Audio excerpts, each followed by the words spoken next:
I remember what you said once about playing, I think it was the Day of the Dead theme, and you got the band to play it, and then you asked them, like, hey, guys, would you, something you might play, like, in your own band? And they said, maybe on Halloween. Yeah, that's right. Which it doesn't sound like a Halloween piece of music to me, but I guess they were just saying it was freaky. Yeah. Or unusual. That's the ashtray that is, the very first shot of the game and the very last shot of the game are the same, just like in Sugarland Express. So the shot of the little figurines around that ashtray is the same as the band that stands around this fountain later. Right. That's how you prove that you took at least one film school class in college. You make the first shot the same as the last shot. Basic stuff. The guy who played these Peruvian flutes, I believe, is from Peru. To look at the credits again, he lives in the Mission. It's like the whole Grim score lives in the Mission. Alex, you had mentioned on our break that you were the master of playing through this game the most quickly. That's right. I think you should talk about that, because when I played this game, I think it took me a couple of days. Yeah, I'm interested in playing the remastered version to see how long it takes me. I think it'll be, 12 hours or more, but when we were in test, obviously we're playing it, every single day, so we know it inside and out. But when a brand new build came down, we always had to play through from beginning to end. And I was the person that always ended up doing that because I could do it the fastest. And I got down to just a little over an hour playthrough time. I want to say like an hour and 10 minutes was my fastest time. Yeah, it was something else. I mean, I knew the whole game, like instinctually, and now I barely remember any of it. You must have been able to skip through cutscenes or something. Oh yeah, you can. Yeah, and you can skip dialogue too. I think the cutscene tape that we received, so we could watch them, I want to say it was almost 2 hours long. Oh, it was cool. It was like an hour and 45 minutes or something. That's really good cool. Lord. I'd like to watch that. I mean, I guess we're watching it right now. Leslie, I remember how you worked to keep everyone together and to help the team snuff out bugs and get this thing finished up. And I have to confess something after all these years, that as we would observe bugs in the game, that translated merely to us as, okay, fellas, we have more time. Let's get back to work. Yeah. Let's make this stuff even better. And so we'd see someone's head float off their body and just exit the screen while their body continued to remain on screen. And we'd say, that's at least another month. So that's how you got more time. We knew what the schedule was by just simply playing the game. You can hear your brother's charango in this too. Yeah. Really? Yeah. Well, it was a second ago. I think I heard it. It's somewhere in the Mayan train station music.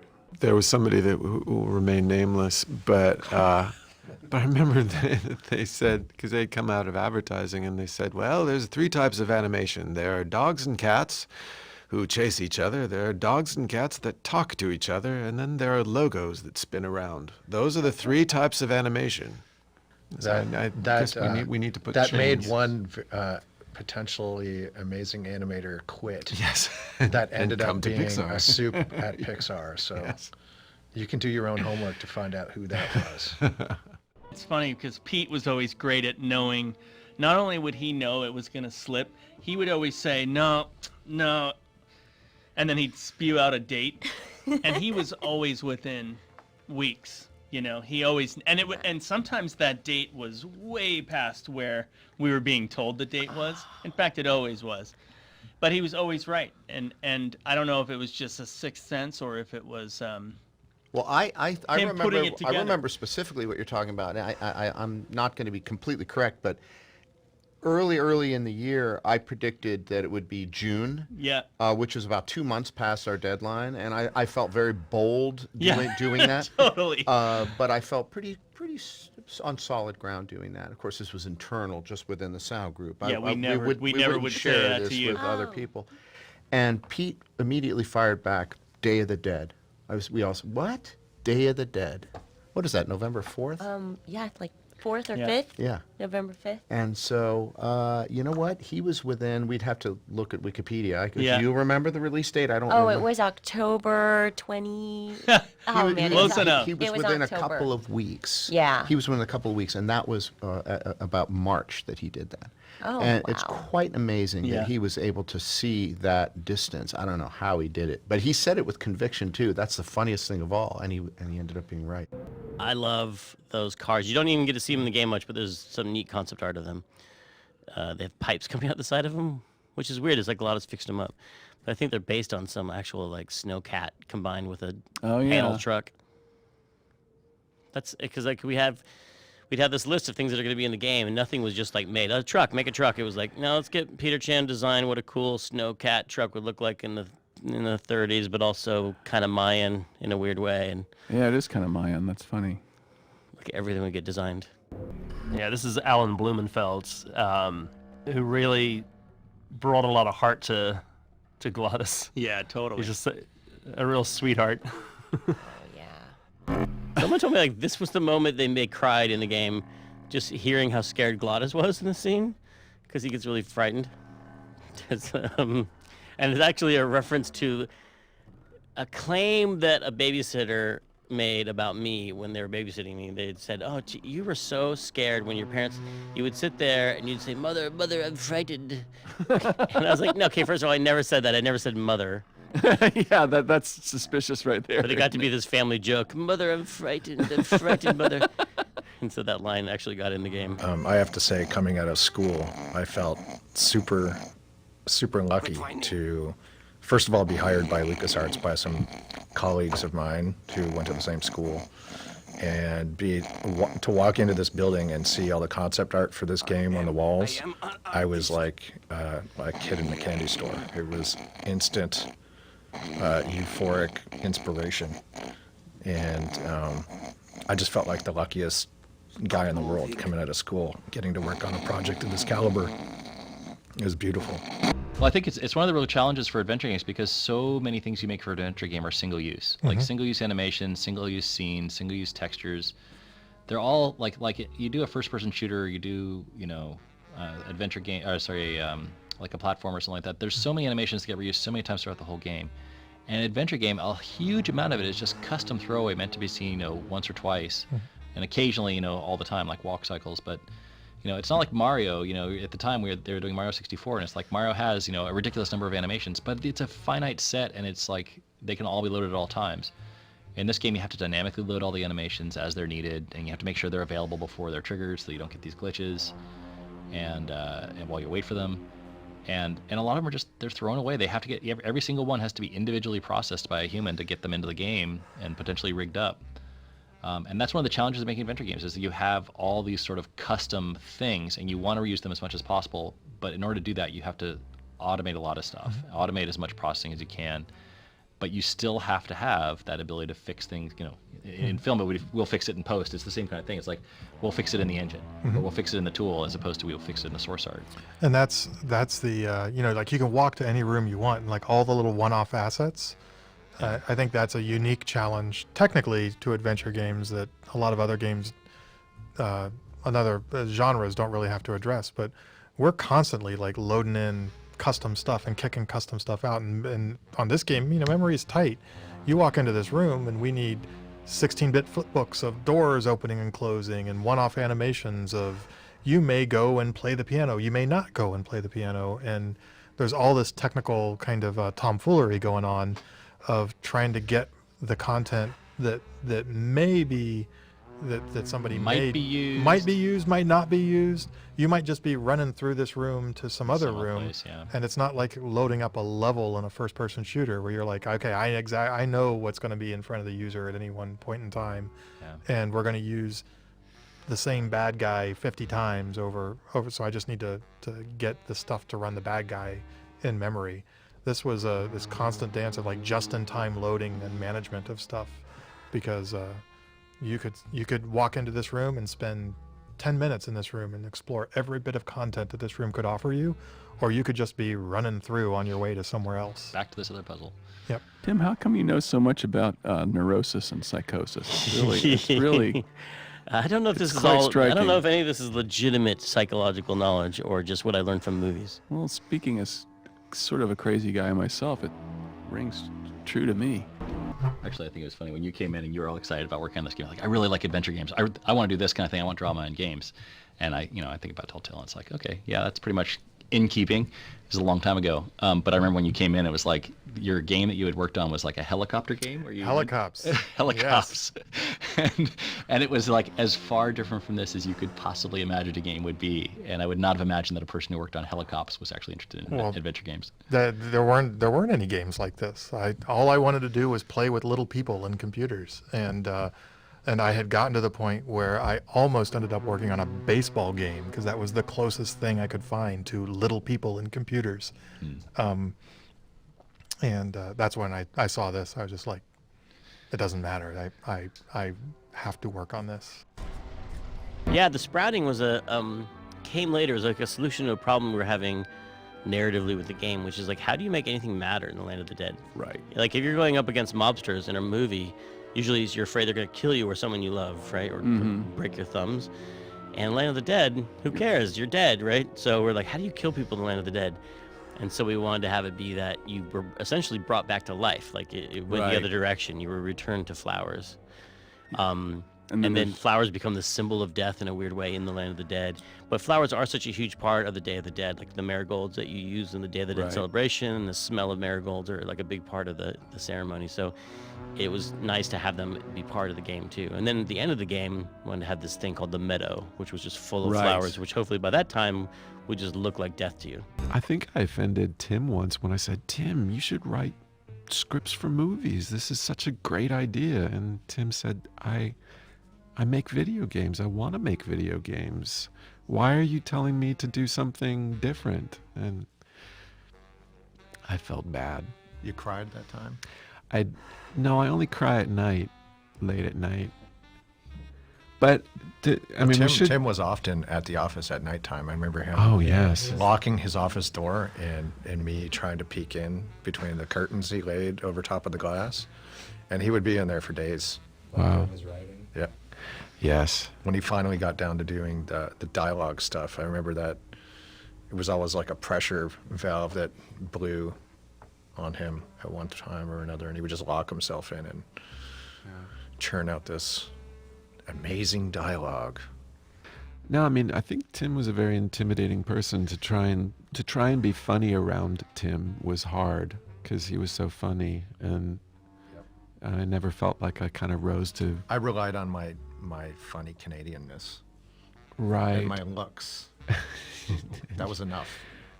I think it was, yes, your biting wit. I think I bested him one time with a facial expression that was not intentional. What was the expression? Can you do it for the people on the commentary? You'll see it in the game if you look hard enough. Good Lord. Amazing. But it was great. I mean, Grim is definitely still sort of the most satisfying project I think I've ever worked on. It was just a lot of fun, and the Cuban actors, American actors, Irish actors, a guy from Hungary, just all over the place, just to bring that sort of diversity to it. I remember some trickle-down drama from upstairs in the test pit towards the end where things didn't seem to be getting done as fast as whomever wanted them to be getting done, And I just remember, like, there was some question as to whether or not we'd have to cut a bunch of scenes or even a whole year from the game, or something, because stuff wasn't coming in. That was terrifying. Yeah. I don't know if people agree with me. That was my idea of, what do they call something that makes you barf? Something you take, drink that makes you... No, not expectorant. No, it's Epicac. Epicac. That's the like syrup. A verbal Epicac. Yeah. Manny talks about the stuff they pack canned hams in, because it's always grossed me out, that weird gelatin. Everyone would have a different thing that they'd bring up that would make them barf. Right. What's yours? Yeah.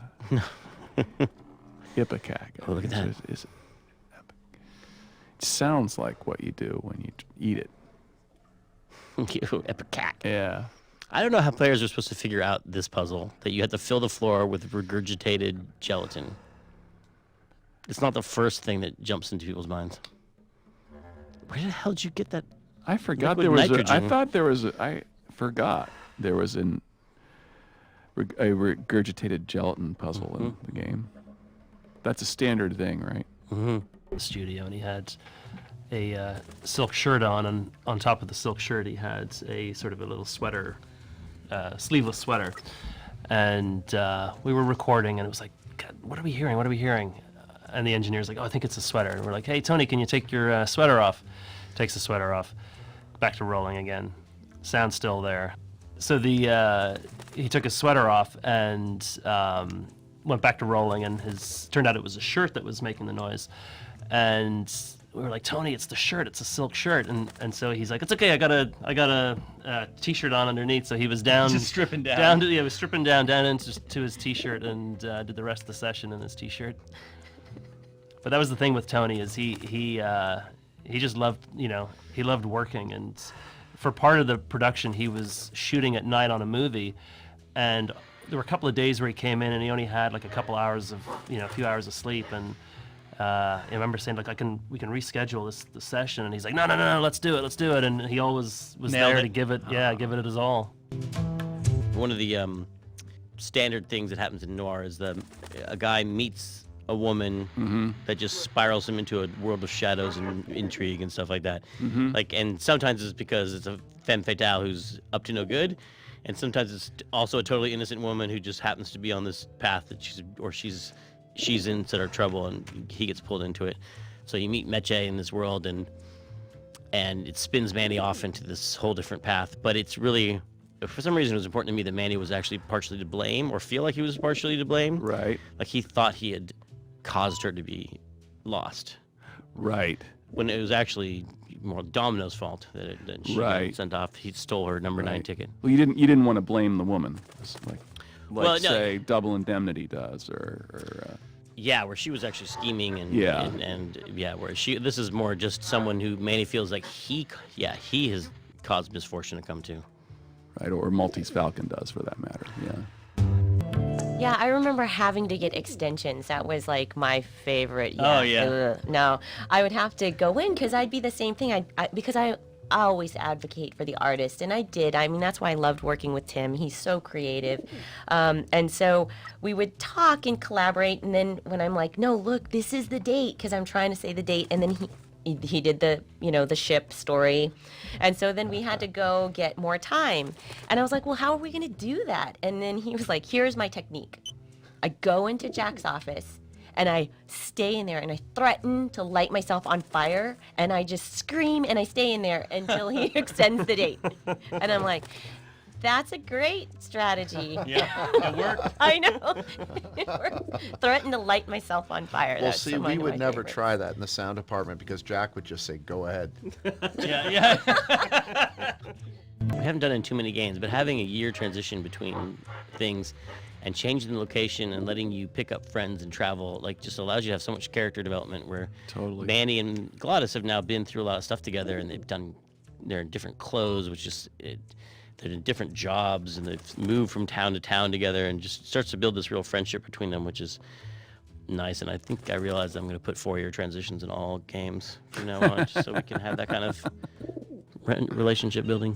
I imagine these pigeons being all over the game, everywhere, and they just showed up in a couple places, and it made me sad. I think I wrote up a crappy bug about that, and I said we want more pigeons. Thank you, man. Thank Closed. I think we ran into the polygon limit, and we could only have so many. The pigeons, You. We're because alpha flats. There were many alpha yeah, but there flats. were a lot of them, and they were actually some of the highest poly things in the games. It's my fault. Because I think every bone got built on the pigeons. They were actually really fun to animate. Yeah, the pigeons were a real fiasco. It's kind of Sorry, hard. Alex. It was my first experience. I appreciate this. Finally brings some closure to the pigeon situation. I think I'm that, answering your bug right now. Right now, I'm gonna Let's go close back this and bug check this out. off. that was also my first experience animating something and not knowing how it was going to be used. So that was kind of like a different mental shift for me. And it was just the first time I had to make a bunch of idles and loops, or takeoffs and lands that all had to work together. It was pretty interesting. I remember swearing. Oh my God. Look at that. I forgot about this set. That looks like a painting or something. That's great. Yeah, this is one of the. Yeah, when you get a Peter Chan drawing, this one was a Widowmaker as well, where you just thought, how does that pipe go into that? Things didn't quite line up. You know, I was going to say that environment with the pipes in it, it almost had like a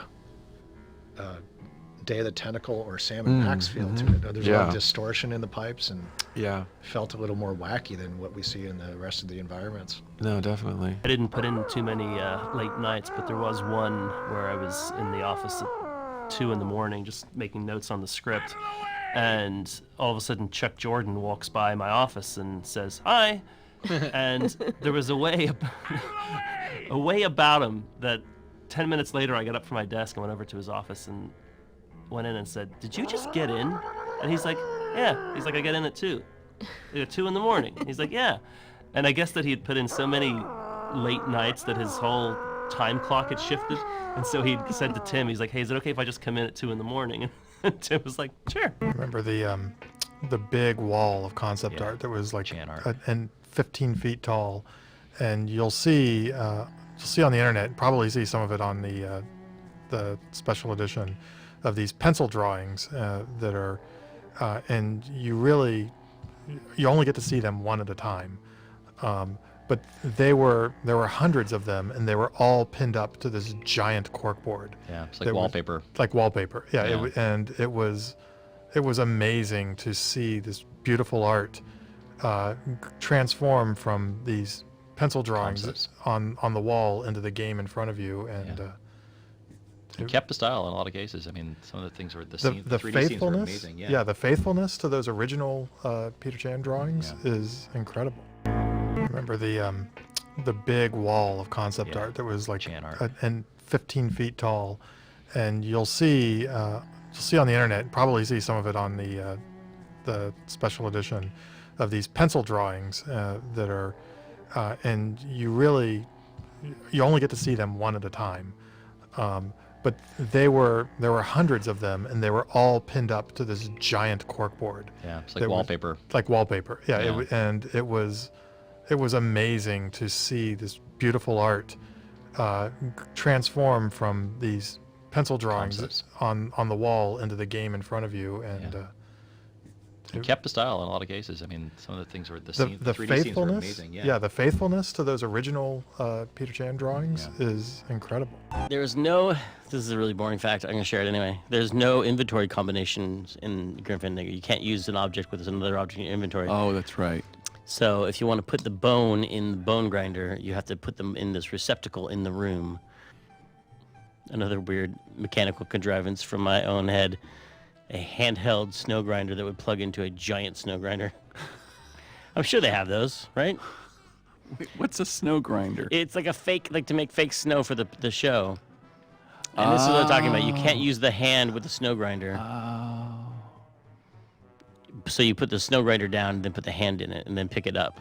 And that's how you combine. This is a one object combination puzzle we have. I don't know why the lid on it closes. That was like really important technically. I think something that helped make this game, one of the secrets to it, is just watching a lot of old movies. Mm-hmm. Like a lot of this, it's like some of them are references, but a lot of them are like plot elements, ideas of relationships between people. Is the subtle stuff that came out of watching old black and white movies, because they just did stuff so differently then. And I mean, I know there were formula movies back then, but they're not the current formulas, and they're not as pat as the movies you'd watch today. They're surprising. Like old film noir movies have relationships between people that feel really different than modern relationships. Some of them are messed up and based on old social things, and some of them are just like cooler. It's weird.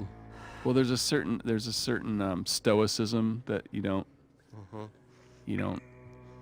and a certain kind of reserve maybe you don't see in characters, and a little bit of an honesty in characters. Like nowadays, like you don't think the way people talk now. There's different layers of meaning to everything and different subtexts. Say everything's cool, which means which means F you, which means that no, it's more like things. So even though they're old, they're very refreshing, is what I'm saying. Like Casablanca has a lot of just honest people talking honestly to each other in a way that's different than a modern movie. But hearing all these names too, I just feel like a lot of times I catch myself saying I went there instead of I worked there, because it was really like it was an extension of college, and it was just everyone, we were all friendly, we all hung out together. So whether we were hanging out at work or at someone's house, I mean, it was just all a blur, you know. That's funny. I went to LucasArts. Yeah, Lucas High. Relied on Tony Plana to improvise a lot of Spanish because I didn't write any of the Spanish dialogue. I'd write buddy. It was always like buddy. Hey buddy, what's going on? And you would bud? say F.A. And he'd go, or I'm gonna something like yeah, let's say carnal, which is like carnal was like, Yeah, like- really close, like carnal, like of blood the- brothers. Yeah, sort blood of? brothers. Yeah. And then it's like I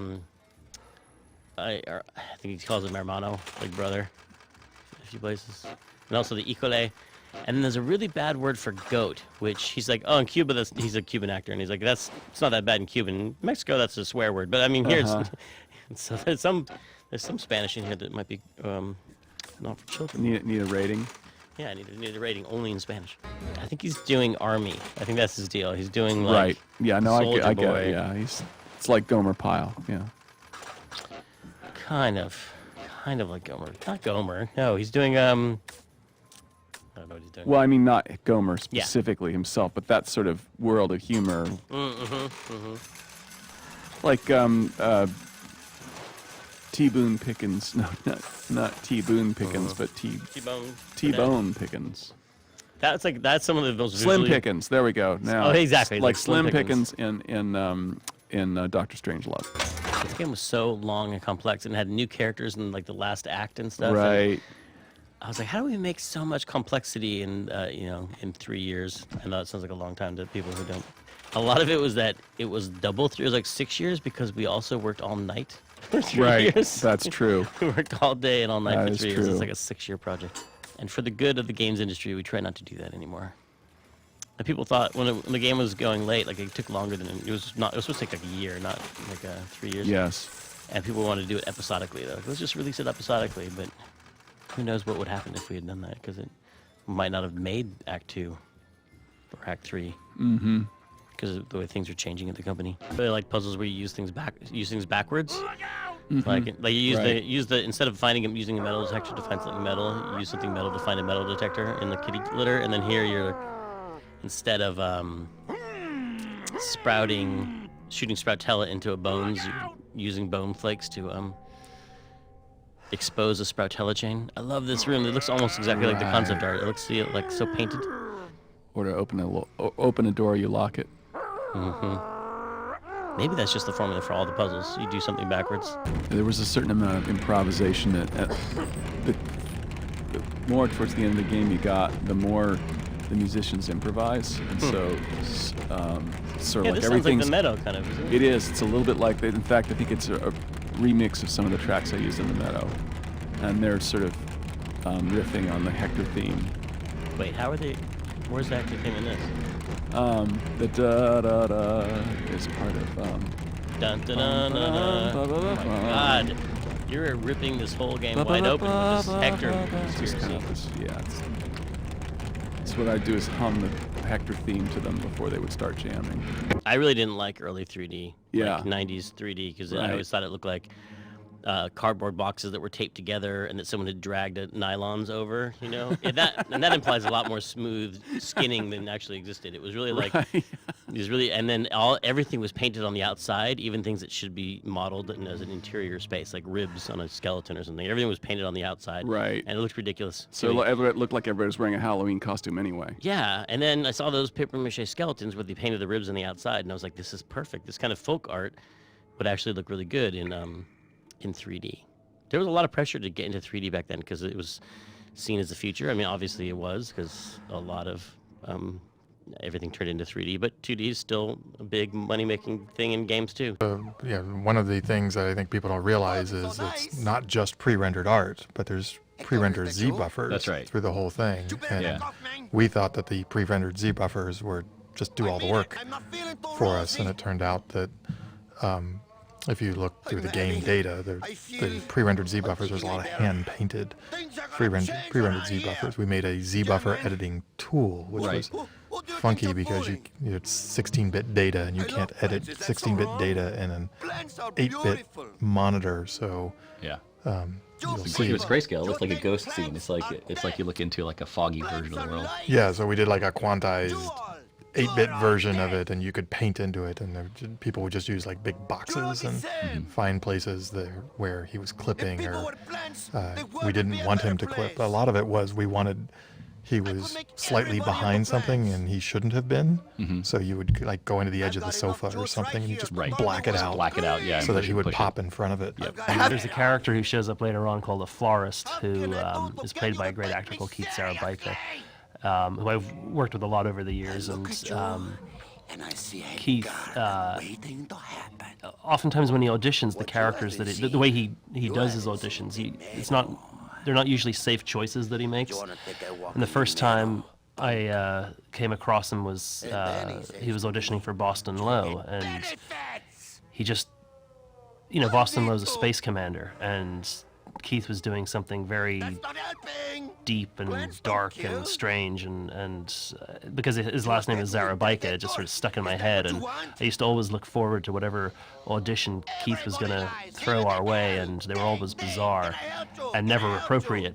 And then when he auditioned for the Florist, who's insane because he, in the real world, is a florist and deals with flowers, which are beautiful things, but in the Grim Fandango world, it's death. He's gone crazy, and he's deranged, and Keith just nailed the part and was just brilliant. And it was at that moment that I realized, oh, he's actually a normal dude, and he can do all sorts of other things, but it's just his audition choices are different and unusual.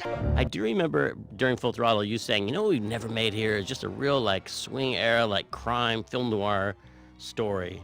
And it always kind of stuck with me because I was like, yeah, we never have done one of those. We should do one because I don't know what started this.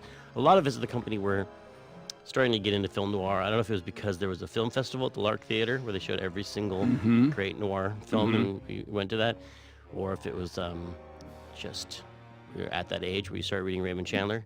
We talked about Raymond Chandler a lot in the office too. Yeah. You were like, she was so cold, a lump of spumoni wouldn't melt on her Slice shoulder. of spumoni wouldn't have melted on her shoulder. Always stuck with me, and I was like, man, I got to read more Raymond Chandler. And so that started me on that. He's awesome. During, it was either Day of the Tentacle or Full Throttle, I wrote a little gangster theme just because I thought it would be cool. It just popped into my head, and I wanted to put the melody down. And that might have prompted that comment about it'd be cool if we did a noir thing someday. I'm glad I put that in there. I didn't know that happened. Manny actually got to do some salesmanship. Manny actually got to be a travel agent at one point in the game. I've totally forgotten that. Genius. Whoever made this is a genius. That's what this commentary is all about, just me watching things and being like, oh, dang. Good job. Yeah, nice going. All we had to do was extract the text lines and just do it what they'd always done for all the Scum games. But I had a brother who's a screenwriter in Hollywood, and he had all these special tools to format his scripts, as a screenplay. And I was like, it would be really cool if I gave Dara something he could bring into those guys who are really like familiar with screenplays. He could bring them something that looked like a screenplay. So when I wrote the dialogue extraction, I made it actually format it like a script and actually do the characters going back and forth. And I gave Tim a way that he could indicate in comments in the code, if you format the comments a certain way, like she pouts or huffily or some other kind of cue, I would extract that and put it along with it. So just like in a normal screenplay, you'd have like, here's my line, and it's like, haughty or whatever. You'd have some cue to the actor about how it's supposed to be read. And I even put in like scene markers, like this is in the High Roller Casino, or this is exterior, docks. So they had a context for where it was in the game. And through the magic of HTML, when the web was new, I was able to just spit out HTML. So that's what I did. I wrote something that made a screenplay-looking thing in HTML, and then they were able to print it out and take it down there. Oh, I think I thought of the scary thing that ends in a greenhouse. It's Frosty the Snowman. Remember? Frosty the Snowman, they travel with the snowman, and then she needs to stay warm, so he brings her in. She's going to freeze to death, so he brings her into a greenhouse, but then the bad magician locks him inside the greenhouse, so it's and like so a he version of melts, Frozen. and I almost cry every time. Oh. And then Santa comes and reminds you that it's magic snow, Christmas snow that he's made out of. Okay. That's Oh enough my about Frosty goodness, the I Snowman. missed out on that. So this is obviously a reference to Frosty the Snowman. Yeah, that's a famous noir for sure. One of the, I mean, modern noir. Yeah. Its themes are subtle. Well, I think it's neat too that we've just with Tim's storytelling, we come to see flowers as a bad thing, and to see an actual, meadow full of flowers. It makes something that would be pretty ominous. It's grotesque. Yeah, it's It's a mass grave. That's crazy. That's a lot of flowers. That's Yeah. a lot of polygons right So there. yeah, those are individual flowers in the foreground, and then in the background that they were, pardon me, textures. And Paul didn't copy and paste any of them. He built each one. I grew them digitally. I put water on He my... built them really small, and then I had to animate and scale each one of them up to the proper size. I love how the audio here tells the story of the deadly chemicals moving up the pipes, and So he kind of kills him from a distance. It's like the end of Big Sleep. I forgot that. Shoots him from behind a car.